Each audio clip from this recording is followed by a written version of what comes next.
Through your channel for the first time हमारे audience को पता चल रहा है कि मेरी नई किताब आ रही है। उस किताब का नाम है how to invent a cancer patient. तो यानी कि अगर आप चाहें तो एक दिन में आप कैंसर फ्री हो सकते हैं, at least diagnostically you can be hmm. Cancer free. Hmm. तो ये खेल चल रहा है। और बल्कि मैं तो ये चैलेंज करता हूँ कि जो मैंने बताया इसको डिस्प्रूव करके कोई दिखाए, राइट? तो मैं आपको 10 लाख रुपए दूंगा। नमस्कार, मैं हूं मानस समर्थ और आज हमारे साथ हैं डॉक्टर विश्व राय चौधरी जी। कैसे हैं सर आप? बढ़िया, फर्स्ट क्लास। सर, जैसा कि सब जानते हैं कि आज 4 फरवरी है और आज वर्ल्ड कैंसर डे है। तो वर्ल्ड कैंसर डे पे हम आपसे जानना चाहते हैं, इसलिए हम आपसे अटैच हुए हैं कि हमारे देश में हर साल 8 से 10 लाख कैंसर से रोगी मरते हैं और हर साल 40 से 50 लाख जो है नए कैंसर रोगी पैदा होते हैं। वर्ल्ड में 1 करोड़ से ज्यादा लोग हर साल कैंसर से मरते हैं। तो सबसे पहले तो मैं ये जानना चाहूंगा कि इस आंकड़ों पर आपका क्या कहना है? ये जो फिगर मैंने बताई, इस पर आपका क्या कहना है? हाँ, ये बड़ा इंटरेस्टिंग बात है। जैसे ही किसी पेशेंट को बोला जाता है या किसी इंसान को फॉर दैट मैटर कि आज से आप कैंसर पेशेंट हैं, तो उसके पीछे आधार क्या होता है? उसके पीछे कोई ना कोई टेस्ट होता है। जो टेस्ट है वो टेस्ट कितने रिलायबल है? क्या टेस्ट आज की तारीख में कोई ऐसा है जो एक्चुअली बता सके कि आपके बॉडी के सेल्स आगे कैसे बिहेव करेंगे? जब कोई वर्ड बोलता है कैंसर, कैंसर का मतलब अगर बोलें तो सिंपल भाषा में, बहुत ही सिंपल भाषा में सिर्फ इतना है कि ओवर एक्टिव सेल्स, बॉडी की कुछ सेल्स जिसके जितना एक्टिव होना चाहिए उससे ज्यादा active, that is called cancer. तो अब क्या प्रिडिक्टेबिलिटी होती है कि ये कैंसर, ये जो सेल है इसकी बिहेवियर ओवर एक्टिव आगे रहेगा कि नहीं, कम एक्टिव रहेगा कि नहीं? ऐसा कोई टेस्ट है क्या? तो ये एक सवाल है। फॉर एग्जाम्पल, मैं एक एग्जाम्पल देता हूँ। मान लो एक बच्चा है, आपके सामने ले आऊं। उस बच्चे को देख के आप बता सकते हैं कि भविष्य में ये कैसा बनेगा? बहुत अमीर बनेगा, गरीब बनेगा, एक्टिव रहेगा, बदमाश बनेगा, क्या होगा? नहीं बता सकते हम। तो जिस तरह से एक इंसान एक बच्चे को देख के उसके आने वाली जिंदगी में क्या होगा वो हम प्रिडिक्ट नहीं कर सकते। भविष्यवाणी जरूर करते हैं, बट वो भविष्यवाणी सिर्फ एक भविष्यवाणी बोलते हैं, that is not a science. Similarly एक सेल का आगे क्या होने वाला है, राइट, वो पता चलना। मैं एक एग्जांपल दे देता हूँ समझाने के लिए। मेरे पास ये प्लांट है, एक सूखा हुआ, एक सूखा हुआ नहीं है। अगर पूछो इसका हम्म। भविष्य क्या होने वाला है, कल क्या होने वाला है, इसका क्या होने वाला है, ये भविष्य आप तभी पता कर सकते हैं जब आपको ये पता हो कि इसके आसपास का माहौल क्या होगा, राइट? अगर आसपास का माहौल में इसका धूप, पानी और दे दूं तो ये फलने फूलने लगेगा। सिमिलरली इसका माहौल मैं चेंज कर दूं तो ये अकॉर्डिंगली बिहेव करेगा। तो behaviour of the plant is dependent on the environment around it. If you change the environment, it will change, the behaviour will change. So similarly हमारे बॉडी के जो सेल्स हैं उसका बिहेवियर डिपेंड करता है कि हमने क्या एनवायरमेंट उसको देना है। हाँ, जिस एनवायरमेंट से ये मैं लेके उठा के लाया हूँ आपको दिखाने के लिए, वहीं जाके मैं प्लेस कर दूंगा तो इसी तरह से सूखता रहेगा, क्योंकि वहाँ का एनवायरमेंट में कहीं धूप नहीं पड़ती है, पानी कभी देते हैं कभी नहीं देते हैं। अगर ये सारी चीज मेंटेन करें तो ऐसा सूखता जाएगा, ये जरूर है, राइट? तो environment if you change the the response, the behaviour changes, ये समझना होगा। अब अगर मैंने ये भविष्यवाणी कर दी कि देखना आज से 2 दिन बाद ये मर जाएगा, अब इस भविष्यवाणी को सच करने के लिए मैं क्या करूंगा? इसके ऊपर कुछ रेडिएशन छेड़ूंगा, स्प्रेड कर दूंगा, कुछ जहरीले केमिकल छोड़ दूंगा, और कुछ पत्तों को मैं ये ब्रांचेस को काटने लग जाऊंगा, सर्जरी करने लग जाऊंगा। और ऐसा जब करूंगा 3-4 दिन में वाकई मर जाएगा। फिर मैंने बोला, देखा ना, मैंने बोला था मर जाएगा और ये हुआ ही, मर गया। कि अब ये देखिए, जितने भी जो लोग मुझे सुन रहे हैं जो कैंसर पेशेंट बोलते हैं अपने आप को, याद कीजिए जिस वक्त आप गए थे डॉक्टर के पास पहली बार किसी भी तरह के इलाज के लिए या डायग्नोसिस के लिए, जब आपको कैंसर बोला गया था, उससे पहले आपकी जो हालत थी और उसके बाद की हालत आप देखेंगे, जमीन आसमान का फर्क। पहले ऑलमोस्ट आप हेल्दी रहे होंगे, थोड़े बहुत दिक्कत रही होगी, और जैसे ही उन्होंने बोला कैंसर है, उसके बाद जो जैसे जैसे डायग्नोस्टिक्स और जैसे जैसे सर्जरी आने लगी, कीमोथेरेपी, रेडिएशन और सर्जरी, वैसे वैसे आपका हालत बिगड़ती गई। तो आप इस प्लांट को सामने रखिए कि इसके एनवायरमेंट को, अगर मुझे ये प्रूव करना है कि ये तो बड़ा फलेगा फूलेगा, तो मुझे एक ऐसे एनवायरमेंट में इसको रखना पड़ेगा, राइट? तो ठीक इसी तरह से सेल्स का बिहेवियर आगे क्या होने वाला है, ये डिपेंड करता है उसका सराउंडिंग क्या होने वाला है। सराउंडिंग को बदल दो, उसका बिहेवियर बदल जाएगा। तो ये जो आंकड़े हैं, ये जो हम्म। आंकड़े बोलते हैं इतने लोग कैंसर से मरे, राइट, हम्म। वो कैंसर से ही मरे, कैंसर की दवा से मरे, कैंसर के इलाज से मरे, ये जो चीज है, दैट इज समथिंग जो पॉइंट आउट करेंगे कीमोथेरेपी किया, रेडिएशन किया, अब इंसान मर गया तो बोला देखो जी कैंसर से मर गया।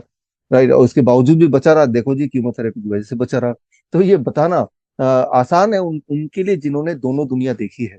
जिस दिन उनको पहली बार बोले यू आर कैंसर पेशेंट, उस दिन की बात की दुनिया और उस दिन की एक दिन पहले की दुनिया, they can say it is not the cancer death, it is the cancer treatment death. Okay.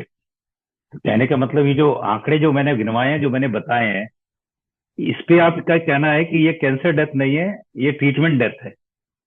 Treatment ऐसा है कैंसर का, यू कैन नॉट प्रिडिक्ट कि एक सेल का अगला बिहेवियर क्या होगा। हाँ, उस सेल को अगर आप मारने पे आ जाएंगे तो आप प्रिडिक्ट कर सकते हैं। अगर मैं बोल सकता हूँ, जैसे मैंने बताया आपको कि भाई मैं बोल दूंगा कि ये अगले 2 घंटे में देखना ये मर जाएगा।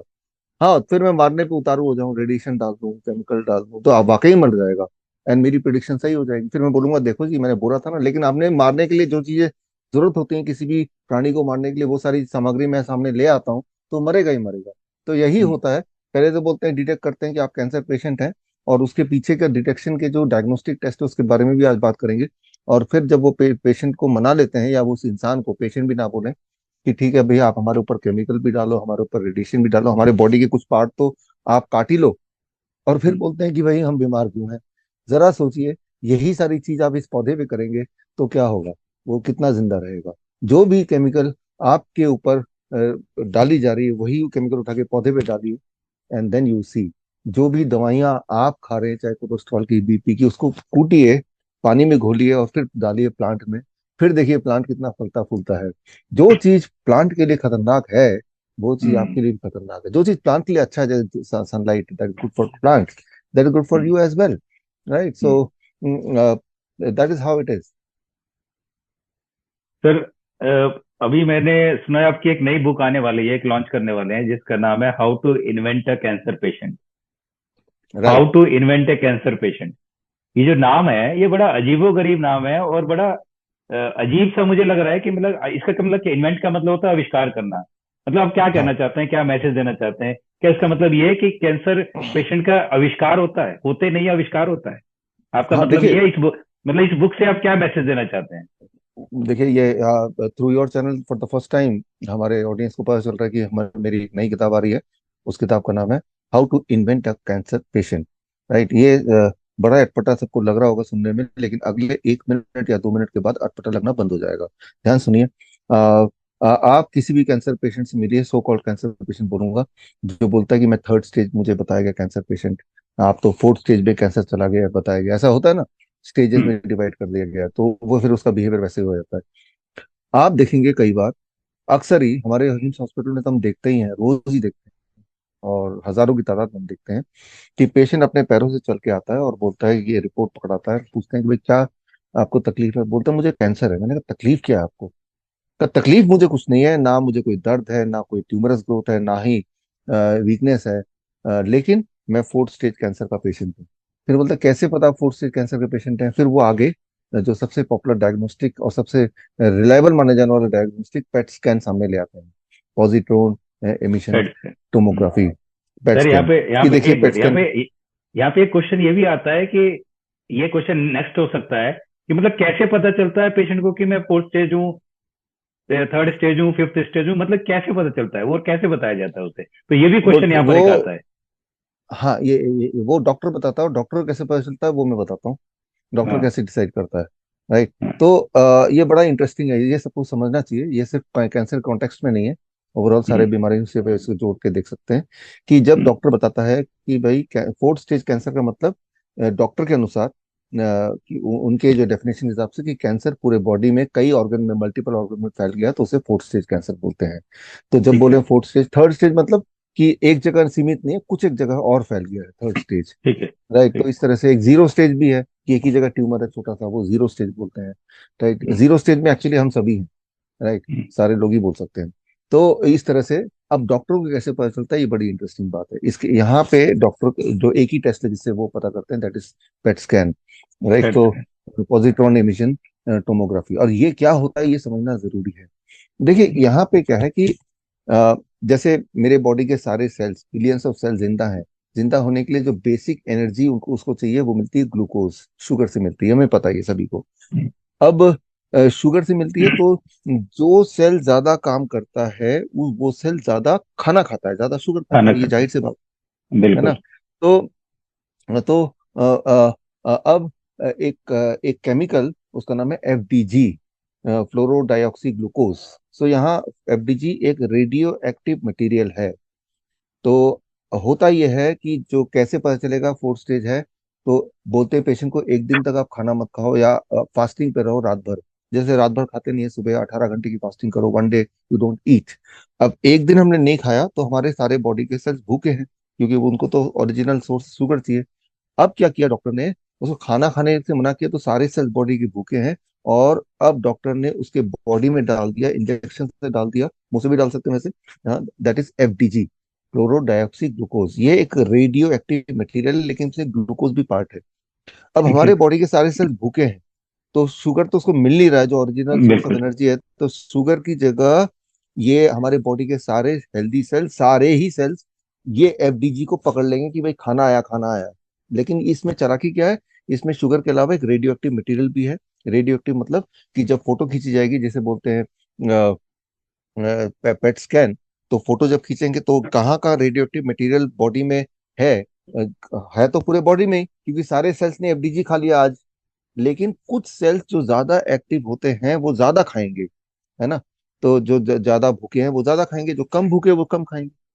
अब थ्योरी ये है, लॉजिक ये लगा ये एजम्पशन है कि जो सेल ज्यादा एफडीजी खाएगा, तो हम्म। जाहिर सी बात है जब स्कैन करेंगे तो वो स्कैन में वो वाले सेल ज्यादा चमकेंगे, क्योंकि वो चमकेगा। रेडिएक्टिव मटेरियल भी ज्यादा सेल्स में जा रहा है। जो हम्म। ज्यादा चमकेगा यानी कि वो कैंसर सेल है, ऐसा मान लिया गया है। राइट। अच्छा। तो डॉक्टर सिर्फ ये देखता है कि वो जो फिल्म बनती है पूरे बॉडी की, उस फिल्म में चमक कहाँ ज्यादा ज्यादा है। चमक जहां जहां दिखेगा, देखो यहाँ चमक, यहाँ चमक, यहाँ चमक, यहाँ चमक, यानी कि बॉडी में कैंसर फैल गया है। तो चमक का एग्जैक्ट मतलब यह है कि वहां वहां के सेल्स ज्यादा एफडीजी खा रहे हैं, वो ज्यादा हम्म। भूखे हैं। अब हम्म। ज्यादा भूखे हैं तो क्या इसका ये मतलब है कि वो कैंसरस है? ऐसा हम्म। एजम्पशन है, बट ये हम्म। एजम्पशन ट्रू नहीं है, ये प्रूवन नहीं हम्म। है। फॉर एग्जाम्पल, आप मैं अगर ये प्रूव करना चाहूँ आप ही के लिए कि आपका, मैं पेट स्कैन करता हूँ, मैं प्रूव कर दूंगा कि आपके हाथ में यहाँ पे कैंसर है, तो मैं हम्म। आपको बोलूंगा 1 घंटा ना आप डंबल से ऐसे एक्सरसाइज करो, बॉडी को बाकी मत हम्म। हिलाना। अब हम्म। 1 घंटे बाद आप जब पेट स्कैन करेंगे, तो जाहिर सी बात है यहाँ के जो सेल्स है वो ज्यादा भूखे होंगे in comparison to rest of the body. तो हम्म। अब होगा ये कि यहाँ के सेल्स ज्यादा एफडीजी खाएंगे, खाएंगे। राइट, ग्लूकोज कहाँ। तो अब जो चमक आएगी पेट स्कैन के स्लाइड में, वो यहाँ आएगी। तो डॉक्टर बोलेगा देखा, जैसे मान लो पेट स्कैन के दौरान कुछ लोग बातें करते हैं, और जब बातें करते हैं, जैसे मैं बातें कर रहा हूँ, तो यहाँ के जो सेल्स हैं, वो मसल्स हैं, उसको ज्यादा शुगर चाहिए, जाहिर सी बात है। शुगर तो चाहिए। अब हाँ हाँ, यानी कि एफडीजी ज्यादा यहाँ पे जाएगा। तो अब चमकने वाला पोर्शन यहाँ होगा, तो बोलेंगे आप तो ओरल ओरल कैंसर के पेशेंट हो गए। तो हम्म। अगर मैं ये चाहूं कि आपको ये साबित कर दूं कि आपके पेट में ज्यादा ट्यूमरस ग्रोथ है, राइट, तो पेट कुछ माइक्रोब्स ऐसे होते हैं जो ज्यादा शुगर खाते हैं, वो वाले माइक्रोब मैं आपको खिला दूं, तो फिर वो माइक्रोब जैसे ही एफडीजी से पाला पड़ेगा, फटाफट वो बाकियों से ज्यादा खाएगा, तो वहां वो चमक आएगी। तो अब आप देख रहे हैं कितने सारे फैक्टर्स हैं, जैसे थायराइड है, ये हम्म। बॉडी बॉडी के बाकी सेल्स से ज्यादा शुगर खाते हैं, तो वन हम्म। थर्ड लोगों का थायराइड कैंसर ही डिटेक्ट हो जाता है, हम्म। जबकि कोई दिक्कत होती ही नहीं है। तो हम्म। वो जो चमक है, चमक के बेसिस पे डिसाइड करते हैं कि इसे फोर्थ स्टेज बता दें, थर्ड स्टेज बता दें, राइट। तो फॉर दैट मैटर एफडीजी डाला है और बॉडी के सारे सेल्स हंग्री हैं। अगर मैं ये साबित करना चाहूं कि आपको कोई कैंसर है ही नहीं, तो मैं क्या करूंगा, पेट स्कैन से पहले उस पेशेंट को खूब खिला के भेजूंगा, उसको फल सब्जी, कच्ची सब्जी, हम्म। गन्ने का जूस खिला खिला के भेजूंगा भेजूंगा तो क्या होगा, उसके बॉडी के हम्म। सारे सेल्स भूखे नहीं है, सारे सेल्स का पेट भरा हुआ वो है खाएंगे ही ना। नहीं। वो खाएंगे ही नहीं, तो उसका खाएंगे पेट नहीं। स्कैन में चमक टमक कुछ आएगा ही नहीं, वो हम्म। यूनिफॉर्मली चमक आएगा, क्योंकि जब अंदर डाला है वो तो पूरे बॉडी में फैलेगा ही, बट दैट विल बी खाएंगे। यूनिफॉर्म। तो यानी कि हम्म। अगर आप चाहें तो एक दिन में आप कैंसर फ्री हो सकते हैं, at least diagnostically you can hmm. Be cancer free. Hmm. तो ये खेल हम्म। चल रहा है। तो हम्म। अगर आपको अगर कोई बोलता है कि, जैसे मैं अपने बच्चे की बात करता हूँ कि मेरा बच्चा 2 रोटी खाता है या 4 रोटी खाता है या चावल खाता है, ठीक है ना, या हम्म। 200 ग्राम फूड खाता है हर दिन, ये हम्म। वेरिएबल चीज है। हम्म, डिपेंड करता है कि उस दिन उसने काम कितना किया है, उससे पहले हम्म, क्या खाया है, वो खाना जो दिया जा रहा है वो उसको कितना पसंद आ रहा है, ठीक है ना, उस वक्त उसका मूड क्या है, उस पर डिपेंड करता है। हम ब्लैक एंड व्हाइट नहीं बोल सकते कि ये मेरा बच्चा जो है रोज 200 ग्राम खाना खाता है, we can not say black and white. It depends on so many other factors. Similarly hmm, कौन सा सेल कितना उस दिन भूखा है, ये हम्म, डिपेंड करता है कि उसका दिनचर्या उस दिन का क्या था, उससे पिछले दिन का दिनचर्या क्या था, राइट। जितनी बार आप पेट स्कैन कराएंगे उतनी बार वो जो चमक है वो बदलती जाएगी। जिस तरह से पेट स्कैन के बाद वो जो एफडीजी रेडियो एक्टिव मटेरियल है, ये बॉडी में पूरी तरह से तो यूटिलाइज हो ही नहीं सकता, तो वो यूरिनरी ट्रैक के थ्रू बाहर चला जाता है over a period of time.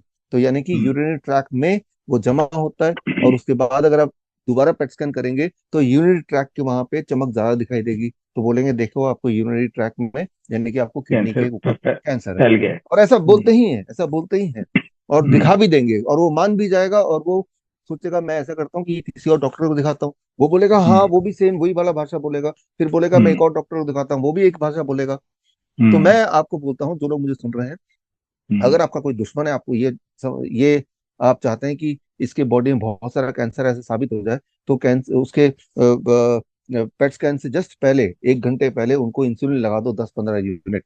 और इंसुलिन लगाते ही उसके बॉडी में जो शुगर थोड़ा बहुत है भी, वो भी बॉडी खाली कर देगा, और अब एफडीजी बड़ी तेजी से जमा होने लगेगा, तो उसमें पूरे बॉडी में 4 स्टेज बोले कैंसर दिखाई कैंसर देगा, है गया। है ना। तो आप देखिए कितने सारे फैक्टर्स हैं। मान लो एक और तरीका, जो डॉक्टर हम्म, चाहता है कि ये डॉक्टर को गुस्सा आ रहा है इस पेशेंट पे कि मैं साबित करता हूँ कि इसके बॉडी में कैंसर है, तो वो क्या करेगा, एफडीजी की जो मात्रा स्टैंडर्ड मात्रा है that is about 370 unit of FDG एक नॉर्मल एडल्ट को डालते हैं, लेकिन डॉक्टर 370 की जगह 700 कर देगा उसको, ज्यादा हम्म, क्वांटिटी डाल देगा बॉडी में, क्योंकि ये तो कोई चेक ही नहीं कर रहा। आप में से जो लोग मुझे सुन रहे हैं, कौन है जो पूछता है बताओ कितना आपने डाला? कौन है? कोई भी हम्म, नहीं है पूरी दुनिया में। कौन चेक करता है, कौन वेरीफाई करता है? कोई भी नहीं है। उस वक्त कितना डाला जा रहा है कुछ नहीं पता, राइट। तो जब ज्यादा डालेंगे जाहिर सी बात है फिर चमक ज्यादा आएगी। तो कितना आप देख रहे हैं कि जिसको आप ऐसा समझते हैं कि रिपोर्ट संभाल के रखते हैं, ऐसा लगता है कि भगवान की वाणी है और ये सच्चाई है, यही मेरा सच्चाई है, जबकि वो कितना फ्रिजाइल है। वो हर बार चेंज होगा, हर घंटे चेंज होगा, because it does not detect your cancer tissues और सेल्स। इट जस्ट टेल्स कि कौन से वाले सेल ज्यादा भूखा है, और जो हम्म, ज्यादा भूखा होता है वो जरूरी नहीं कि वो ओवर एक्टिव सेल्स है, मे भी हम्म, उसने ज्यादा काम किया हो। जिस वक्त अभी मैं, मेरा क्या है, मुंह ज्यादा काम कर रहा है, तो मैं, मेरे यहाँ के सेल ज्यादा है, ज्यादा एक्टिव हो गए हैं। एक्टिव तो होंगे, अभी, हाँ। हाँ, अभी अगर आप मेरा पेट स्कैन कर दो तो हो सकता है चमक यहाँ दिखेगा। ज्यादातर जो ब्रेन ज्यादा एक्टिव करता काम करता है, तो ज्यादातर जिन लोगों का ब्रेन ज्यादा एक्टिव रहता है, जो सोचने वाले लोग होते हैं, उनका चमक यहाँ होता है, तो बोलते हैं ब्रेन ट्यूमर हो गया, आपको ब्रेन ब्रेन से ट्यूमर। जुड़ा हुआ कैंसर का नाम दे देंगे। तो ये इसका खेल है, और इसके सारे सबूत उस किताब में है, how to invent a cancer patient. और एक हम्म, बार आप किसी हेल्दी इंसान को बोल दो आप कैंसर पेशेंट हैं, अब हम्म, देखो उसका जो पूरे बॉडी का जिस तरह की सोच चेंज होगी, स्ट्रेस लेवल आएगा, हम्म, स्ट्रेस हार्मोन से एक्चुअली आपके बॉडी के सेल्स ओवर एक्टिव हो जाएंगे, जो सबसे हम्म, कमजोर कड़ी होगा वो टूटने लगेगा, and then journey starts of the cancer patient. फिर वो मान जाएगा कीमोथेरेपी के लिए, रेडिएशन के लिए, सर्जरी के लिए, सब कुछ हम्म, मान जाएगा। और ये जब हम्म, सर्जरी कीमोथेरेपी होगी तो एक्चुअली वो पेशेंट ही बन जाएगा, क्योंकि उसकी हालत वो खुद ही खराब कर रहा है। फिर बोलेगा डॉक्टर देखो आप तो कैंसर पेशेंट है, आपको तो ऐसे ही होना चाहिए था। जबकि आप याद कीजिए, पेट स्कैन से 1 दिन पहले तक आपको, यू आर हेल्दी। सबसे इंटरेस्टिंग बात कि दुनिया में कोई एक चीज सबसे ज्यादा कैंसर प्रोड्यूस करती है, तो वो है रेडियो एक्टिव मटीरियल। और आप क्या कर रहे हैं, रेडियो एक्टिव मटीरियल बॉडी के अंदर डाल रहे हैं, बॉडी के अंदर डाल रहे हैं। वेन के, हाँ। और इसका अगर आपको सबूत चाहिए, सबूत ये है, ये बोला जाता है कि पेट स्कैन के बाद अगले 1 दिन तक आप छोटे बच्चों के करीब मत जाएं, इवन प्रेग्नेंट वुमेन के करीब मत जाएं, क्योंकि you are a radio active material, right. Hmm, जिससे उनको कैंसर का खतरा हो सकता है। अगर उनको कैंसर का खतरा हो सकता है उनके करीब जाने से, तो जिसके अंदर भरा हुआ है बॉम्ब, उसको खतरा हम्म, नहीं है ना। जो सुसाइड बॉम्बर होते हैं वो बॉम्ब बांध के घूमते हैं, बांध के बाकियों को जाते खतरा हैं। हो सकता है कि भाई फट जाएगा तो मर जाएगी, इसका मतलब ये तो श्योर है ना कि वो फटेगा तो खुद तो मरेगा ही मरेगा सबसे पहले। अरे भाई। तो आप एक चलते फिरते बॉम्ब हो जाते हैं, राइट। वो लिखित में है, और ये भी लिखा हुआ है कि भाई ये जो रेडिएशन मटेरियल है इससे कैंसर हो सकता है, इसलिए दूर रहना, और वो रेडिएशन मटेरियल आपको भी कैंसर कर सकता है। तो you hmm, are inventing a cancer patient, right, clearly. और वो हम्म, वहीं पे लिखा हुआ है, मेरा बनाया हुआ कुछ नहीं है। हम्म। सो तो दैट्स ये जो why the name is how to हाँ, invent a cancer how to patient. Invent a cancer patient.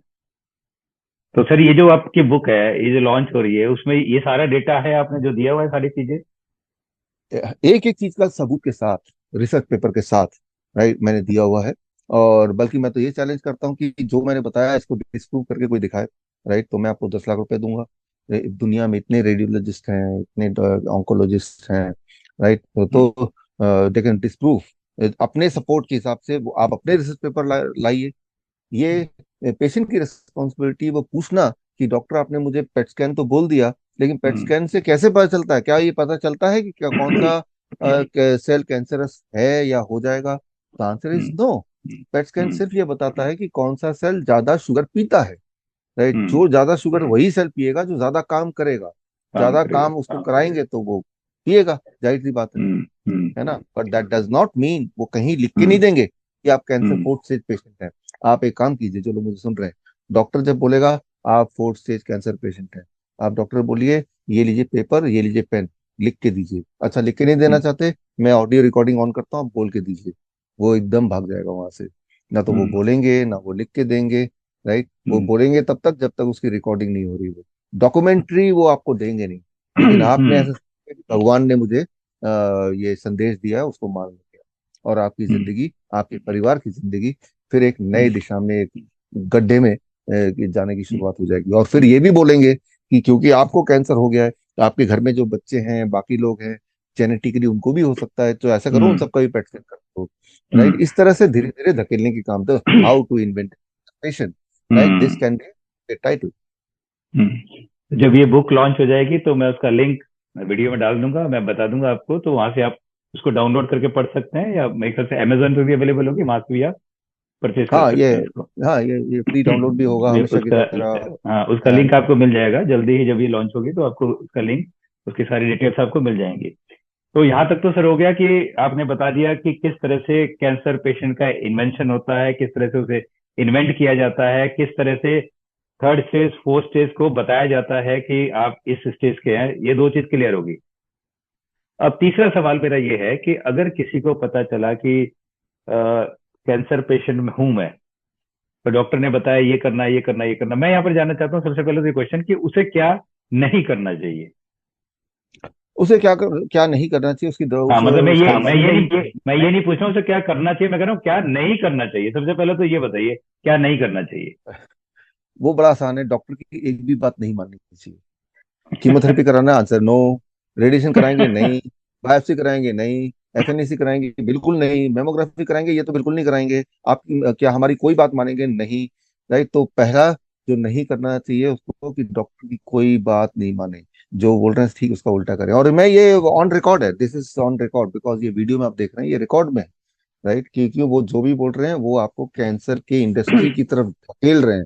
ऐसा नहीं कि वो जानबूझ के कर रहे हैं, लेकिन उसने उनको पट्टी वो पढ़ाई गई है, तो वो अकॉर्डिंगली आपको धकेल रहे हैं। लेकिन इसमें रिस्पॉन्सिबिलिटी डॉक्टर की है, क्योंकि उनके पास कोई एविडेंस है। अगर मैं बोलूं, जिन लोगों ने उनके बात मान के कीमोथेरेपी कराया, रेडिएशन कराया, सर्जरी कराया, इन कंपैरिजन टू जिन्होंने नहीं कराया, तो ऐसे बहुत सारे रैंडमाइज कंट्रोल ट्रायल हुए हैं। तो वो रैंडमाइज कंट्रोल ट्रायल क्या कहते हैं, क्या कभी आपने देखा है? क्या उन डॉक्टरों ने देखा है? क्या वो देखना चाहेंगे? अगर तो आप देखना चाहेंगे, तो आप मेरी किताब पढ़िए, one question that can save your life. या एक और किताब पढ़िए, द केस अगेंस्ट IM। ये मेरे वेबसाइट पे विश्वरूप.com में फ्री डाउनलोड है, उसमें सारे एविडेंस दिए हुए हैं। लेकिन अगर आपके पास कोई नए एविडेंस है जो आपकी फेवर करते हो, तो वो दिखाएं। ऐसा कोई एविडेंस है नहीं, ना ही हो सकता है। क्योंकि एक ह्यूमन बॉडी हो, या जैसे मैंने बोला प्लांट हो, अगर किसी भी लिविंग क्रिएचर को रेडिएशन डालेंगे, केमिकल डालेंगे, सर्जरी कर देंगे, काट छाट कर देंगे, फिर वो ठीक कैसे होगा? वो तो आप खराब कर रहे हैं ना, फिर बोल रहे हैं हम ठीक कर रहे हैं, राइट। तो ठीक करने के लिए तो नेचर के करीब ले जाना पड़ेगा, उसको सनलाइट दिखाना पड़ेगा, न्यूट्रिशियस भोजन उसको चाहिए। वो जमीन से जुड़ा होना चाहिए, जो हम जीरो वोल्ट बोलते ही हैं, जीरो वोल्ट थेरेपी। पानी उसका ठीक करना पड़ेगा, तो अपने आप ठीक होगा। उसका सराउंडिंग ठीक करेंगे तो ठीक हो जाएगा। तो क्या नहीं करना चाहिए? The most important thing, you should not go to the hospital at the very first place, इस तरह की चीजों के लिए।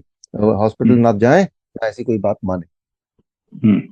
सर ये जैसे कोई कैंसर पेशेंट है या किसी को ट्यूमर हुआ, कुछ हुआ, प्रॉब्लम आई, वो हॉस्पिटल जाता है, वहां पर उसे सबसे पहले, अभी आपने बोला कि उसे टेस्ट नहीं कराते, डायग्नोस्टिक टेस्ट जो है, जो उन्होंने बोला, चाहे बायोप्सी हो, एफएनएसी हो, या और पेट स्कैन हो, ये सब नहीं कराना चाहिए। लेकिन एलोपैथी का तो ये प्रोटोकॉल है कि जब तक ये नहीं करेंगे तब तक वो ट्रीटमेंट भी नहीं चलाएंगे।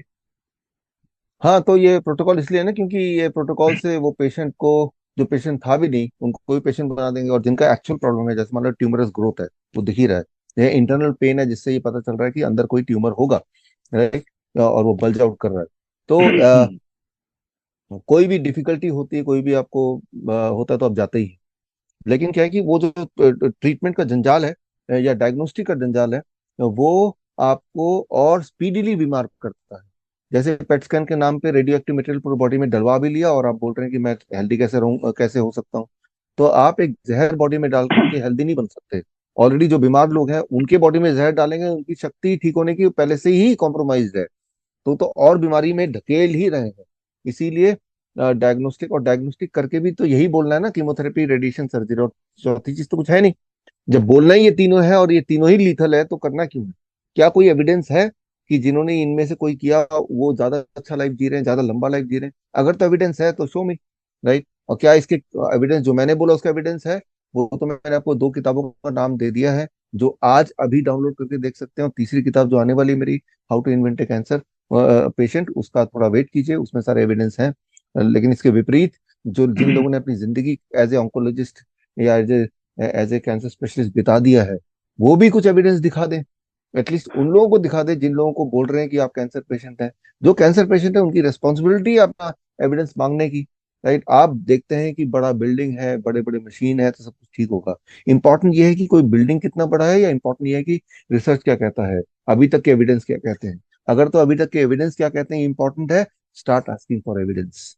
अगर एविडेंस नहीं मांगना मांगना चाहते, सिर्फ बिल्डिंग से आप खुश होना चाहते हैं, तो ये आपकी प्रॉब्लम है, आपकी रिस्पॉन्सिबिलिटी है, और आपकी चॉइस है। फिर यहाँ पर क्वेश्चन ये आता है कि हमारे देश में कहें या वर्ल्ड में कहें कि जितने भी कैंसर पेशेंट हैं, 99.99% कैंसर पेशेंट तो ट्रीटमेंट अपना एलोपैथ में ही कराते हैं, वहीं जाते हैं। और अगर वहां तो पे ये प्रोटोकॉल, वहां पर अगर नहीं करेंगे तो वो ट्रीटमेंट तो होगा ही नहीं उनका। ट्रीटमेंट कराना नहीं है, क्योंकि वहां पे देखिए, पहले एक तो पहले से ही बीमार है आप, फॉर एग्जाम्पल, ऊपर से आप बीमारी में और अपने आप को खोखला करने क्यों जा रहे हैं?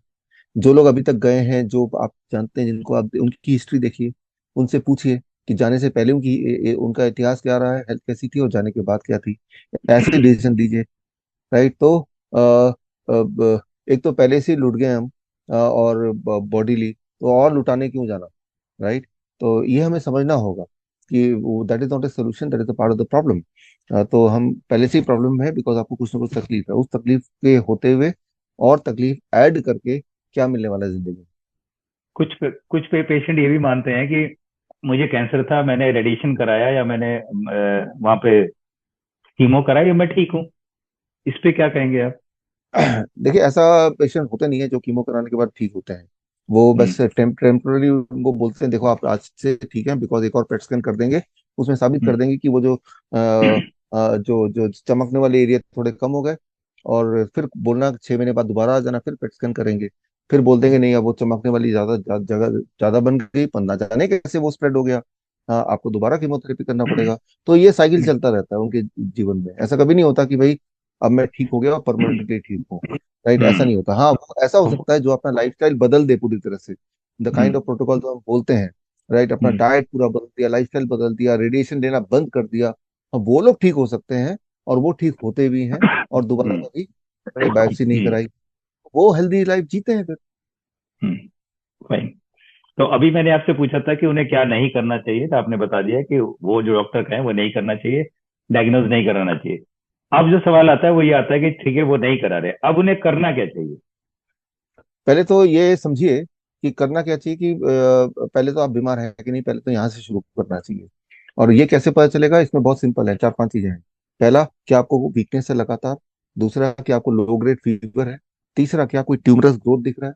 चौथा, क्या आपको कहीं किसी तरह का पेन है, दर्द है, लगातार कॉन्टिन्यूस बेसिस पे दर्द वगैरह चोट वोट लगती रहती है, उसके अलावा कोई और पेन जो अनएक्सप्लेन्ड है, राइट। जैसे जॉइंट पेन है, वो एक्सप्लेन्ड है, जब भी ये चलते हैं हड्डियों तब दर्द दर्द, अनएक्सप्लेन्ड पेन है, राइट। या फिर क्या आपका हीमोग्लोबिन लेवल लगातार कॉन्टिन्यूसली गिर रहा है इन लास्ट फ्यू मंथ्स? इन पांचों में से अगर कुछ है, दो कम से कम एक साथ, तो इसका मतलब हो सकता है कि आपके बॉडी के कुछ सेल्स बदमाशी कर रहे हैं, वो ओवर एक्टिव हो रहे हैं। तो उन ओवर एक्टिव होने को आप मेलिग्नेंसी बोलते हैं, कैंसर बोलते हैं, कोई भी नाम दे दें, उसको सिंपली ओवर एक्टिव रखें।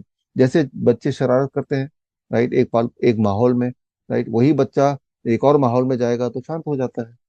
जैसे ही टीचर बाहर चली जाती है, क्लास के सारे बच्चे शरारती हो जाते हैं, उस वक्त का आप वीडियो बनाए तो बोलेंगे देखो कितने शरारती बच्चे हैं। लेकिन अगर कोई कोई कोई अगर स्ट्रिक्ट टीचर सामने है और वही बच्चे पढ़ाई करते हैं तो कितने अच्छे बच्चे हैं। तो ये डिपेंड बच्चों पे नहीं कर रहा है, ये उसके आसपास का सराउंडिंग क्या मिल रहा है उस पर कर रहा है। तो सराउंडिंग चेंज करना है। पहला स्टेप मैंने बता दिया, डायग्नोसिस। आपको कैसे पता चलेगा कि आपको तकलीफ है कि नहीं है, और वो मैंने 5 आपको नियम बताए। राइट, इनमें से एक नियम हीमोग्लोबिन के बारे में अगर आपको ज्यादा जानना है तो मेरी जो किताब है, जो क्योर फॉर ब्लड डिसऑर्डर, उसको पढ़िए। वो भी फ्री डाउनलोड हो सकता है मेरे वेबसाइट से। उसमें लिखा हुआ है सारा कुछ इसके बारे में। अब आता है कि करना क्या है। अगर इन पांचों में से कुछ ना कुछ है या तो क्या करना है, इसको ठीक कैसे करना है। ठीक करने के लिए पहला है what we call as time as medicine. आप सिंपली इतना कीजिए कि जो खाने का आपका टाइम विंडो है उसको कर दीजिए 8 घंटे। 10 बजे सुबह से लेके शाम के 6 बजे के बीच में ही हम खाएंगे जो भी आप खाते हैं। और रोज 16 घंटे की फास्टिंग। जब आप ऐसा करेंगे, वो जो 16 घंटे है ना, वो 16 घंटे बॉडी सेल्स को डिसिप्लिन करता है। जो ज्यादा एक्टिव उसे कम एक्टिव करता है, जो कम एक्टिव उसे ज्यादा एक्टिव करता है। ज्यादा ये एक्टिव इसे करता कहते है। हैं autophage, science of autophagy. Hmm. Right, या यूं मानिए 2017 का जो एक सर्केडियन क्लॉक का नोबेल प्राइज है, वो ये कहता है कि भाई बॉडी का जो क्लॉक है वो बिगड़ गया, उसको ठीक होने के लिए वो 16 घंटे जो आप नहीं खा रहे हैं तब वो ठीक होता हम्म। है। तो हम्म। मैं कम खाने नहीं बोल रहा हूँ, कुछ अलग नहीं बोल रहा हूँ, मैं सिर्फ बोल रहा हूँ कि कम विंडो में खाना है, 8 घंटे के हम्म। विंडो में। हम्म। पानी हम्म। पी सकते हैं कभी भी। तो ये हम्म। पहला बदलाव। दूसरा बदलाव, अगर बहुत जल्दी ठीक होना चाहते हैं, ये जो 8 घंटे में खाएंगे, इसमें डीआईपी डाइट हील है। और हम्म। डीआईपी डाइट का पार्ट फ्रूट्स होता है, सुबह लंच में सलाद होता है काफी सारा, डिनर में भी सलाद होता है, dairy product non vegetarian food pack food नहीं होता है, और रोज हम्म। सनलाइट एक्सपोजर जरूरी है 20-25 एक्सपोजर मिनट होता का। है। हम्म। तो ये हो गया डीआईपी राइट। दूसरी चीज, एक आखिरी हम्म। चीज, वो है जीरो वोल्ट थेरेपी। यानी कि हम्म। नंगे पैर या तो चलें आप, हाँ। मिट्टी से हम्म। जुड़े, या हम्म। और साथ में ही एक जीरो हम्म। वोल्ट बेडशीट बनाइए। इसी हम्म। चैनल में आपने पहले देखा हम्म। होगा, जीरो वोल्ट हम्म। बेडशीट, जीरो वोल्ट थेरेपी, हम्म। उसी में हम्म। सोइए। तो हम्म। ये 3 अगर बदलाव करेंगे तो होपफुली जो 5 तरह के सिम्टम्स बताए थे उनमें आपको फर्क दिखने लगेगा। वीकनेस कम होने लगेगी, पेन कम होने लगेगा, या ट्यूमरस ग्रोथ था वो रुक जाएगा और नहीं होगा, या फिर जो हीमोग्लोबिन लेवल कम हो रहा था वो स्टेबल होने लगेगा, वो ठीक ऊपर जाने लगेगा। तो इस तरह से हम्म। आप ये भी एसेस कर सकते हैं कि भाई मैं किस दिशा में जा रहा हूँ। क्योंकि हम्म। हमें ये लगता है कि हम ठीक हो रहे हैं, तो हम्म। कैसे पता चला हम ठीक नहीं है। तो वैसे ही पता चलेगा हम ठीक हैं।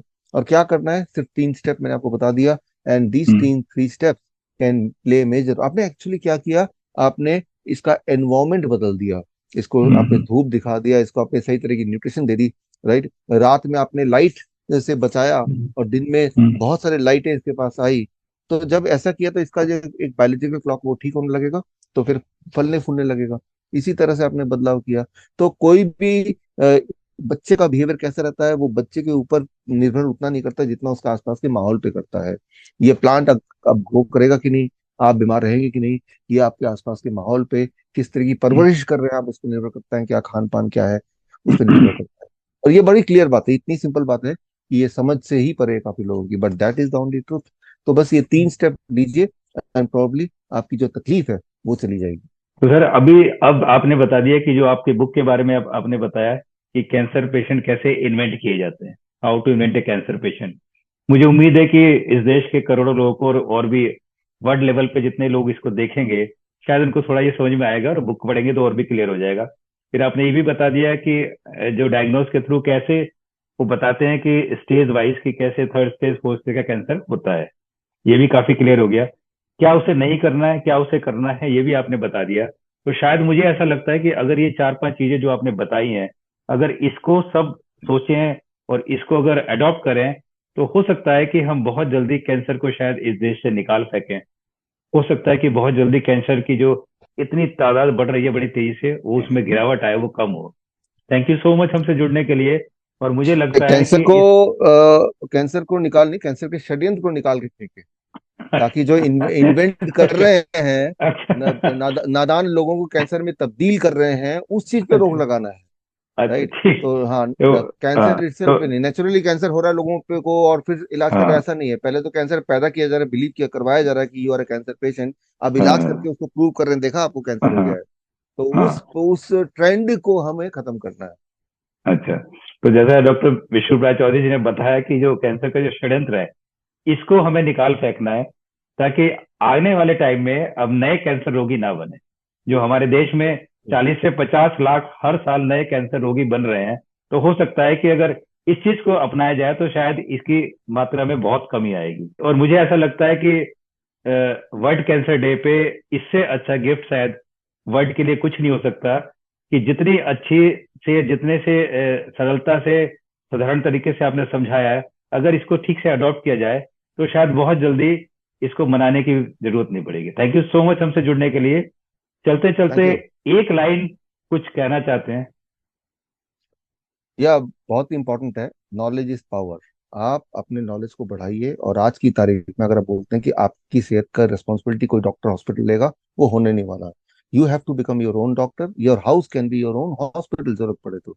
वो नॉलेज बढ़ा के होगा। नॉलेज का एक भंडार इस चैनल में है, मानस समर्थ में। ये आते रहिए। ये सारे फ्री नॉलेज होते हैं, और वो सारी चीजें ही होती हैं, सिर्फ वो चीजें जो आप घर पे सेफली कर सके, और जो पहले टेस्टेड हैं, जो पहले प्रूवन है, पहले साइंटिफिकली जिसके एविडेंस हैं। हम सिर्फ वही बात करते हैं। होप कि हम मिलते रहेंगे। अभी तो हम वर्चुअली मिल रहे हैं, आने वाले दिनों में इन पर्सन में मिलेंगे। धन्यवाद। Thank you so much. और मैं यहाँ पर चलते चलते बता देता था, जो लोग नए जुड़े हैं, कि मैं भी एक सिंपल साधारण सा था।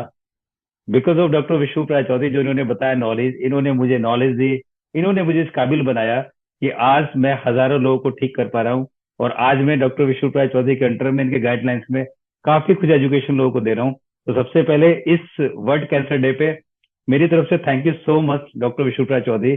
आपकी वजह से मैंने ये पहचान पाई। Thank you so much. Thank you. Thank you. Thank you sir.